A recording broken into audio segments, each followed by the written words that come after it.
ऐसा सोचा न था। ऐसा सोचा न था। फैमिली कंटेंट, रोमांटिक डिनर या फिर इनडिसेंट चीप रोमांस। अस्सलाम वालेकुम, welcome to Tea Time Reviews. कैसे हैं आप सब? उम्मीद है कि सब बिल्कुल ठीक ठाक हैं, खैर खैरियत से हैं और अपना टी कॉफ़ी मग लेकर बैठ चुके हैं एक ब्रांड न्यू रिव्यू के लिए। रोमांटिक डिनर डेट देखने के बाद अगर आपको गर्मी चढ़ गई है और आप टी कॉफ़ी को प्रेफर नहीं कर रहे तो आप कोई भी सॉफ्ट कोल्ड ड्रिंक ले सकते हैं, आपकी मर्ज़ी, लेकिन सीट बेल्ट बांध लें क्योंकि आपने उठना नहीं है, वीडियो में साथ निभाना है। चैनल पर अगर आप न्यू हैं तो काइंडली सब्सक्राइब करके जाइएगा और रिव्यू कैसा लगा अपना फीडबैक दीजिएगा, लाइक ज़रूर कीजिएगा।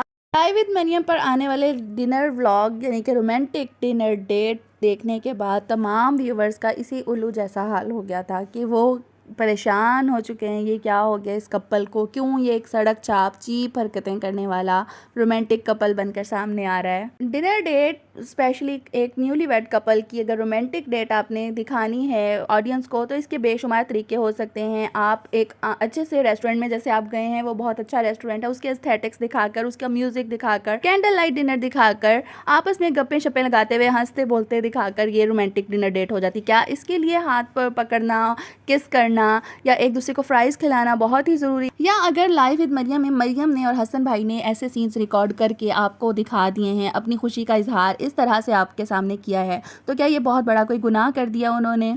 क्या ये ऐसे चीप रोमांस वाली हरकतें हैं जो हम पब्लिक को नहीं दिखा सकते या पब्लिक नहीं देखती है डेली बेसिस पर ऐसी चीज़ें, या आपकी फैमिली, आपकी बहन या आपकी डॉटर आपके साथ बैठकर ये सब कुछ नहीं देखती? तो बड़े ही रिस्पेक्ट के साथ इसका जवाब नो में होगा, क्योंकि हमारे यहाँ हमारा मेन स्ट्रीम मीडिया यानी कि हमारा टेलीविज़न जो हम में प्रमोट कर रहा है बेहयाई, मैं उसको सीधा स्ट्रेट फॉरवर्डली बेहयाई कहूँगी कि हमें ये तमाम बातें बहुत आम सी लगने लग गई हैं कि हम अपनी फैमिलीज़ फंक्शंस में भी इवन इनको आम कर रहे हैं, क्योंकि ये एक इंडियन कल्चर था, एक वेस्टर्न कल्चर था जिसको अब हम प्रमोट कर रहे हैं अपने इस मुस्लिम माशरे में भी।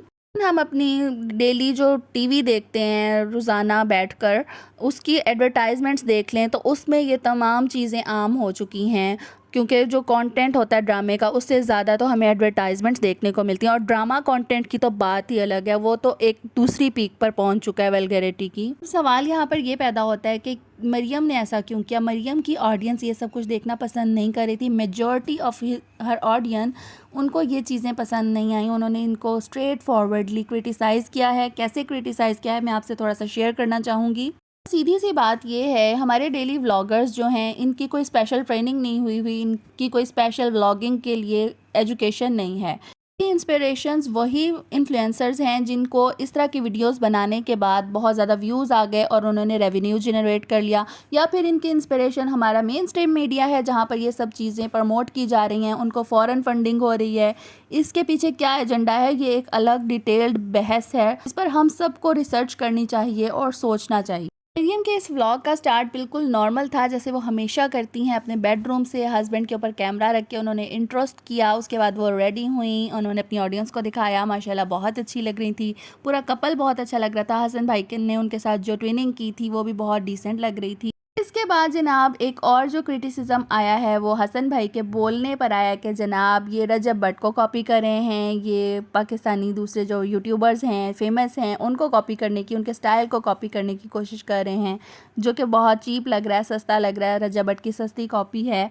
इस तरह की बातें भी इनको कही गई हैं जो इनको खुद नोटिस करना चाहिए और उस पर इम्प्रूवमेंट लानी चाहिए। इसके अलावा मरियम को क्या क्या बातें उनके कमेंट सेक्शन में सुनने को मिली, इनमें से मैं कुछ आपसे शेयर करना चाहूँगी। कंग्रेचुलेशंस, बट थोड़ा मेच्योर पर्सन्स की तरह एक्ट करें, they act like 20 to 25 years old couple, और प्लीज़ रोमांस रूम में ही अच्छा लगता है, पब्लिकली बेहयाई लगती है। ऑडियंस इनको डिसेंट ही देखना चाहती है। किसी ने कहा आप लोग इतने सोबर और डिसेंट हैं, प्लीज़ ये हरकतें करके खुद का मजाक ना बनवाएं, ये रोमांस दुनिया को दिखाने के लिए नहीं होता, बहुत ही थर्ड क्लास हरकतें लगती हैं। बिल्कुल मैं इसमें ये ऐड करूंगी कि 20 to 25 ईयर्स कपल भी इस कदर मैच्योर हैं कि वो भी इस तरह की हरकतें पब्लिकली नहीं करते हुए नज़र आते। उनको इस बात का पता है कि हमने हाथ कहाँ पर पकड़ना है, हमने कहाँ पर डांस करना है, कपल डांस, और कहाँ पर हमने एक दूसरे को खाना खिलाना है।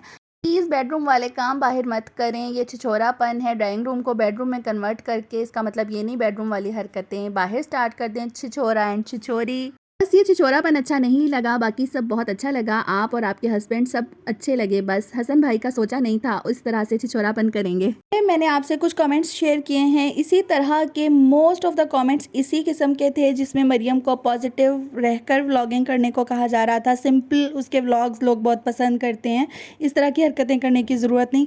और उनकी ऑडियंस की मेंटल कैपेबिलिटी देखकर बहुत ही खुशी हुई कि मेंटली मैच्योर है मरियम की ऑडियंस। उसको शुक्र अदा करना चाहिए अल्लाह ताला का कि इतनी पॉजिटिव लोग उसको मिले हुए हैं, बैठे बिठाए, उनको कुछ करने की ज़रूरत भी नहीं है। उनके आम व्लॉग्स भी वो पसंद करते हैं और हर तरह से अवेयर हैं और मरियम को भी इसमें गाइडलाइन देते रहते हैं। इवन उसके लाइफस्टाइल को लेकर, उसके कपड़ों को, उसकी ड्रेसिंग सेंस को, उसके मेकअप को लेकर इतने आपको मशवरे दिए जाते हैं। आपके व्लॉग्स की सिंप्लिसिटी ही लोगों को पसंद है, जिसकी वजह से वो आपको उसके साथ जुड़े हुए हैं। आप जहाँ पर एक्स्ट्रा एफर्ट करके, स्क्रिप्ट करके या प्लान करके कुछ करना चाहेंगी, जैसे कि इस डेट में आपने किया, डिनर डेट में, नो डाउट इसमें कोई बुराई नहीं है। हस्बैंड वाइफ की डिनर डेट होना ज़रूरी होता है शादी के बाद और लोग करते भी हैं। जैसे कि आपकी सिस्टर आमना ने भी की थी, उसकी डिनर डेट सब ने बहुत पसंद की, बहुत लाइक्स आए, बहुत व्यूज़ आए, इतना क्रिटिसिज्म नहीं आया, लेकिन आपको आया क्योंकि आपका ये व्लॉगिंग स्टाइल ही नहीं है। और हसन भाई की भी जो बनावट के साथ बोलने का तरीका है वो लोगों ने एक्सेप्ट नहीं किया, उनको पसंद नहीं आया। वो वैसे ही जैसे हैं, लोगों को देखना पसंद है। उनके फैंस और मरियम के फॉलोअर्स इस कदर अवेयर हैं, इस कदर अपडेटेड हैं, वो उनको बात बात पर रहनुमाई करते हैं। उनकी ड्रेसिंग को लेकर एक लेडी कहती हुई नजर आई कि आप फिटिंग वाले कपड़े ना पहना करें, आप खुले डुले कपड़े पहना करें, उन्हीं का फैशन है। लेकिन मरियम और हसन भाई से मुझे ये उम्मीद है कि वो अपनी ऑडियंस की बात ज़रूर सुनते हैं और वो इस बात को ज़रूर सुनेंगे और कंसीडर भी करेंगे। ओवरऑल ये डिनर डेट बहुत अच्छी लगी, मरियम बड़ी खुश थी, बहुत अच्छे लग रहे थे। ये जगह भी बहुत अच्छी थी लाहौर में और एम्बियंस वहाँ का बहुत अच्छा है। मरियम वहाँ पर इमोशनल भी हुई एक जगह पर, तो उन्हें शायद अपनी पिछली लाइफ या अपने ऊपर गुजरा हुआ वक्त याद आ गया होगा। इसके लिए आप अल्लाह ताला से हमेशा कनेक्टेड रहें, अल्लाह ताला का शुक्र अदा करते रहें। अल्लाह ताला हमेशा आपकी खुशियों को इसी तरह चार चांद लगाए रखे। इसके अलावा मरियम ने जिक्र किया कि वो हनीमून प्लान नहीं कर सके, कहीं घूमने फिरने नहीं जा सके, दावतों की वजह से, लोगों की खुशी की वजह से। तो मरियम, मैं तो आपको ये मशवरा दूंगी कि आप ज़रूर घूमने फिरने जाएं, अपने मुल्क को भी घूमें, आउट ऑफ कंट्री भी जाएं। आपको अल्लाह ताला जितना दे आप घूमें फिरें, लेकिन सबसे पहले आपको चाहिए कि आप उम्रा अदा करें अपने हस्बैंड के साथ। ये आपकी तरफ से एक शुक्राना भी होगा और बहुत अच्छी बात होगी, क्योंकि उम्रा ऐसी इबादत है, हज और उम्रा के वो जवानी में अगर आपके पास इस्तात है, आप कर सकते हैं, तो आपको ज़रूर कर लेना चाहिए। बाकी सब तौफीक की बात है, अल्लाह ताला तौफीक दे। एक और बात मरियम जो आप मिस कर गई वो यही था कि आपने बताया नहीं कि तीसरा बंदा आप लोगों के साथ कौन था, कैमरामैन कौन था, उसका आपने जिक्र बिल्कुल भी नहीं किया। स्किप करती रही कि हम दो हैं, हम दो हैं, हमने दो के लिए इतना ज़्यादा खाना मंगवा लिया है। तो वो आप, अगर आपको ये मैसेज मिले तो आप बताइएगा। पर्सनली अगर मैं अपना रिव्यू दूं तो मरियम ने ऐसी कोई ओछी हरकत नहीं की या हसन भाई ने ऐसी नहीं की, लेकिन देखने में पब्लिकली रेस्टोरेंट में ये चीज़ अच्छी नहीं लगी। और व्लॉग में भी कुछ चीज़ें हैं जो हमें नहीं दिखानी चाहिए अपनी पर्सनल लाइफ की, कि मैं अपने हर व्लॉग में पहले ही कह चुकी हूँ और इनको इनके कमेंट सेक्शन में भी बहुत कहा जाता है नज़र के हवाले से। और आप ये तो कह देती हैं कि नज़र ना लगे, आप दुआ कीजिएगा। दुआ के अलावा आपके हाथ में कुछ करने के काम होते हैं कि आपने क्या दिखाना है क्या नहीं दिखाना, पहले वो करना चाहिए। पहले दवाई होती है, फिर दवा। जो म्यूजिशियन से आपने सॉन्ग प्ले करवाया वो भी बड़ा ही अच्छा, बड़ा रोमांटिक था और आपकी डिनर डेट को सूट भी किया, लेकिन यही गाना आपकी ऑडियंस की ज़बान पर भी आ गया, ऐसा सोचा ना था। जैसे हैं वैसे रहें, आपकी सिंप्लिसिटी, आपके सिंपल व्लॉग्स लोग पसंद करते हैं, बस कुछ लिमिटेशंस हैं, उनका ख्याल रखें। Stay happy. उम्मीद है कि आपको आज का रिव्यू अच्छा लगा होगा। आपको रिव्यू कैसा लगा, एग्री करते हैं, डिसएग्री करते हैं, ज़रूर कमेंट बॉक्स में लिखिएगा। लाइक करके अपने अच्छा लगने का बताइएगा और सब्सक्राइब करके जाइएगा चैनल को। अपना, अपने से जुड़े लोगों का बेहद ख्याल रखा करें। अल्लाह हाफ़िज़।